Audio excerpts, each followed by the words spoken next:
E vejam a sequência, porque existe um fator teológico importante aqui. O texto diz, ele era perverso, ele era mau perante o Senhor. O texto diz expressamente, literalmente, o texto faz alusão aos olhos de Deus. Ele era perverso aos olhos de Deus, ou seja, tudo que ele fazia, Deus estava vendo. Ele via tudo. E esse é um aspecto da teologia que não pode ser esquecido por nós. Deus vê todo mal que eu pratico, como se eu fizesse diante dele, num palco. Ele vê. Não há nada que eu faça escondido. Ele vê os movimentos do meu coração, da minha mente, da minha alma, os meus pensamentos. Ele vê tudo, como debaixo do sol do meio-dia. Isso acontece aqui, e essa expressão aparece 2 vezes no versículo 7 e no versículo 10. As maldades que os homens fazem diante dos olhos de Deus, que vê tudo. E isso deve incutir temor, porque o versículo cresce, e conectado a essa visão, nós temos o desfecho do versículo. O versículo diz, era perverso perante os olhos do Senhor, que via tudo, pelo que, notem bem, por ele ser perverso, e por Deus ver tudo, o Senhor o fez morrer. Deus o matou. Há uma cadeia presente aqui. Perverso, Deus viu, morreu. Alguém pode pensar, os proponentes da hermenêutica do Jesus bonzinho, né? Que falam que uma coisa é o Deus do Antigo Testamento, outra coisa é o Deus do Novo. Tem esse ensino hoje em dia. O Deus do Antigo Testamento era muito bravo, mas com o passar do tempo ele melhorou, se tornou mais calmo, envelheceu, fez terapia, não sei, aprendeu. E no Novo Testamento ele é um Deus mais sossegado, é mais amoroso, é mais um Papai Noel cósmico. Queridos, lamento informar, mas não é não. Onde está escrito, horrível coisa é cair nas mãos do Deus vivo? No Antigo ou no Novo Testamento?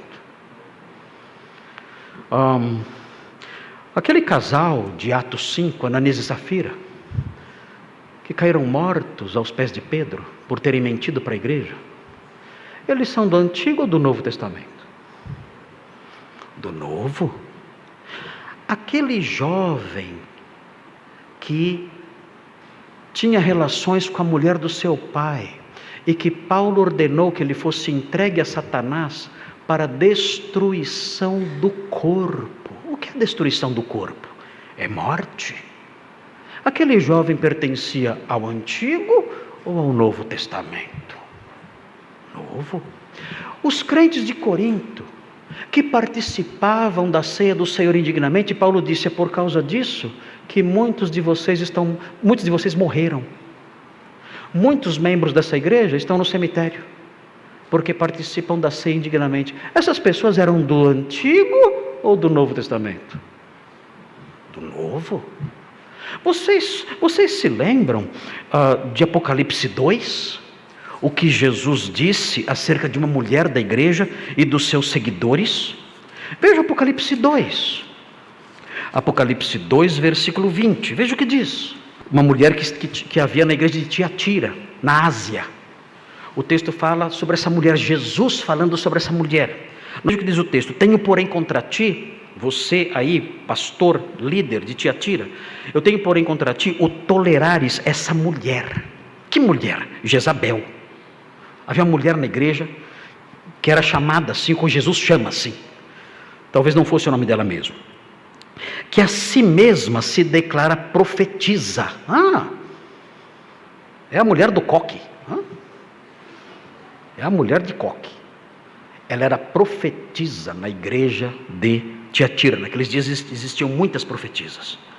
Não somente ensine, você deixa ela ensinar, mas ainda seduza os meus servos a praticarem a prostituição e a comerem coisas sacrificadas aos ídolos. Essa mulher leva os homens da igreja a uma vida de imoralidades e idolatria. E você sabe disso. E você deixa e tolera isso. Essa mulher é líder na igreja, ela ensina na igreja, ela tem uma posição na igreja, e ela faz isso. Ela conduz os homens da igreja à prostituição e à idolatria, e você sabe, e você não faz nada. E o texto prossegue: dei-lhe tempo para que se arrependesse, ela todavia não quer arrepender-se da sua prostituição. E aí vem o versículo 22, é Jesus falando, no Novo Testamento. O texto diz: eis que a prostro de cama, bem como em grande tribulação os que com ela adulteram, caso não se arrependam das obras que ela incita. Versículo 23, matarei os seus filhos, e todas as igrejas conhecerão que eu sou aquele que sonda mentes e corações, e vos darei a cada um segundo as vossas obras. Eu vou matar os filhos dessa mulher, por causa dos pecados imundos que ela faz, e eu vou jogá-la numa cama, doente, sofrendo, e trarei terrível tribulação sobre todos os que se deitam com ela. Deus ainda mata? Sim. Nós não temos fundamento nenhum na Bíblia para dizer que isso não pode ser feito ainda hoje. Nós sabemos, aprendemos na história, que Judá e Tamar praticaram pecados piores do que Onã. Onã foi morto, Judá e Tamar não. Por quê? Dissemos na semana passada.